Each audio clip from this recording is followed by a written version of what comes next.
નમસ્કાર મિત્રો, સ્વાગત છે તમારું આજની એક નવી વાર્તામાં.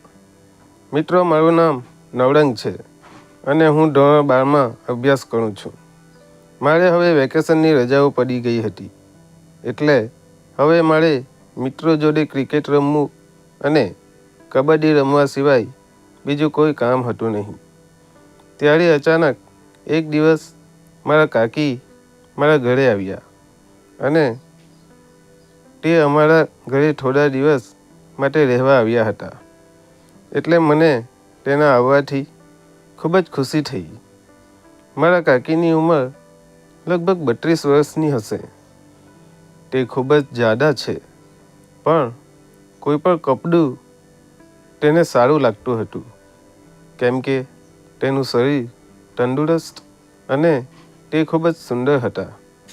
અને હું અવારનવાર ત્યાં જોયા કરતો અને કાકી પણ સંતાડવાની કોશિશ કરતા, પણ આ નવરંગો તો તોફાને ચડી જતો અને આરામ કરીને તેને શાંત કરતો હતો.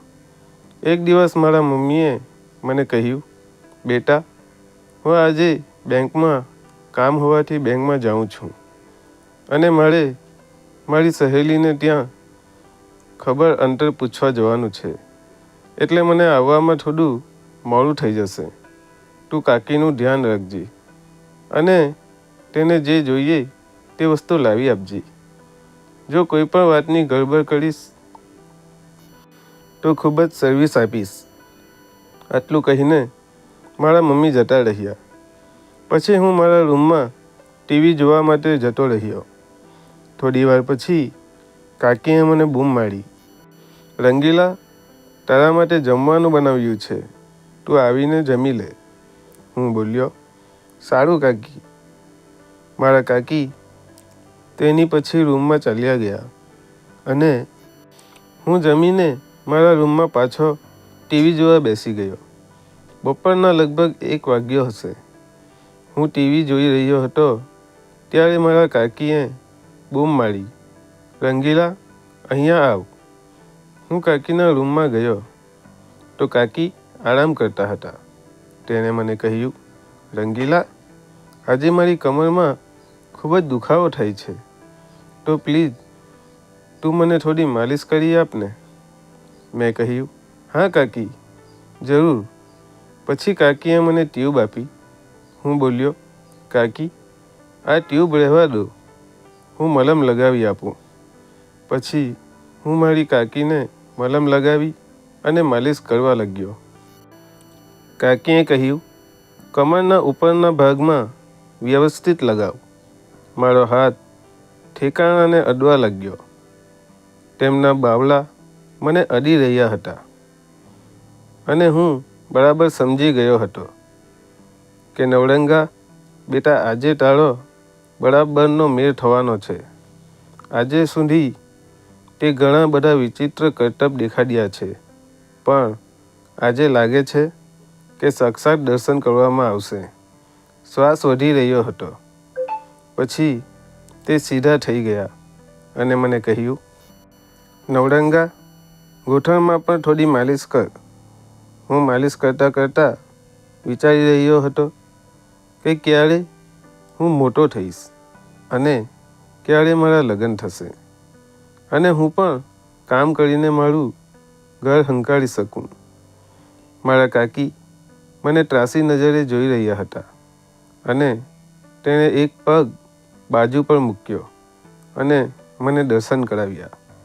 હું ત્રાસી નજરે દરવાજા તરફ જોઈ રહ્યો હતો, પણ હું કાકીને ખબર પડવા દેવા માંગતો ન હતો કે હું શું જોઈ રહ્યો છું. મારા કાકી પણ તૈયાર હતા.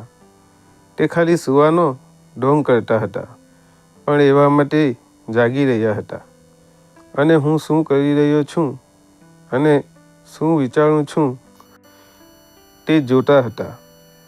પણ હું અજાણ્યો બનીને માલિશ કરવા લાગ્યો. એક વાત તો પાક્કી હતી કે આજે નવરંગાભાઈને જલસા કરવાનો સમય આવી ગયો છે અને નવરંગો તોફાને ચડી ગયો હતો અને મને એક જ ચિંતા હતી કે જો અચાનક મમ્મી આવી જાય તો શું થશે. એટલે હું ફળીને દરવાજા સામું જોતો હતો. કાકીએ કહ્યું, નવરંગા, થોડોક હાથ ઉપર આવવા દે ને. તેની વાત સાંભળીને હું તો કેમ ગભરાઉં. પછી મારો હાથ એક છેક સુધી જવા દીધો. મને લાગ્યું કે સફાઈ હમણાં જ કરી લાગે છે. પીછા મને હટતા હતા. કાકી મને એકદમ ત્રાસી નજરે તાકી રહ્યા હતા. એટલે હું થોડો ડરી ગયો અને વિચારવા લાગ્યો કે નવરંગા, બેટા, આજે તું ગયો. આજે કાકી મમ્મીને બધી જ વાત કરી દેશે અને તને બરાબરની સર્વિસ આપશે. પરંતુ મેં હિંમત કરીને માલિશ ચાલુ રાખી. બસ હવે મમ્મી ના આવી જાય એવી હું ઉપરવાળાને પ્રાર્થના કરતો હતો. ત્યાં અચાનક કાકીએ કહ્યું, નવરંગા, રંગીલાને અંદર મૂકી દે. આજે મારે પણ તેનો આનંદ લેવો છે. મેં કહ્યું, અરે કાકી, મને ક્યાં કંઈ આવડે છે. તો કાકી બોલ્યા, તેમાં ગભરાવા જેવી વાત નથી. હું છું ને, હું તારી મદદ કરીશ. અને તે કાનને પકડીને મેદાનમાં આવી ગયા અને પછી દરવાજા ઉપર મારેલો લોક ખોલવા લાગ્યા.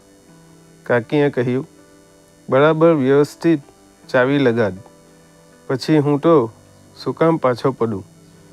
મેં ચાવી લગાડી અને કાકી બોલ્યા, ચાવીને ધીરે ધીરે વજન આપતો જા. એટલે તરત જ ચાવી લાગી ગઈ અને હું ઢીલો પડી ગયો. ત્યારે મારા કાકીએ કહ્યું, થોડી વાર માટે ચાવી એમ જ રહેવા દે. અને પછી દરવાજો ખોલીને અમે બંને ખૂબ જ આનંદ અને મોજ મસ્તી કરી. મેં કાકીને કહ્યું, હવે તમે કેટલા દિવસ રોકાશો અને મને કેટલા દિવસ આ જ રીતે આનંદ કરાવશો. મને આજે રમવાની ખૂબ જ મજા આવી, પણ હું આજે નવો હતો ને, એટલે હું તમારું કામ બરાબર ના કરી શક્યો. ત્યારે મારા કાકી બોલ્યા, દીકરા, દિનના ક્યાં દુકાળ પડ્યા છે. આપણે બંને આવતીકાલે ફરી વખત એક નવી ગેમ રમીશું. જ્યાં સુધી હું અહીંયા રોકાઈશ ત્યાં સુધી તને રોજ નવી રમત શીખવાડીશ. મિત્રો, આ વાર્તા તમને કેવી લાગી? જો ગમી હોય તો ચેનલને સબસ્ક્રાઈબ કરી દેજો અને વિડીયોને એક નાની એવી કમેન્ટ અને લાઈક કરી દેજો. ફરી મળીશું આવતીકાલે. ત્યાં સુધી આવજો. વિડીયોમાં આવેલા નામ, પાત્ર અને ઘટના કાલ્પનિક છે. તેનો કોઈ પણ વ્યક્તિ સાથે સંબંધ નથી. વિડીયો પૂરો જોવા બદલ આપ સૌ મિત્રોને ધન્યવાદ.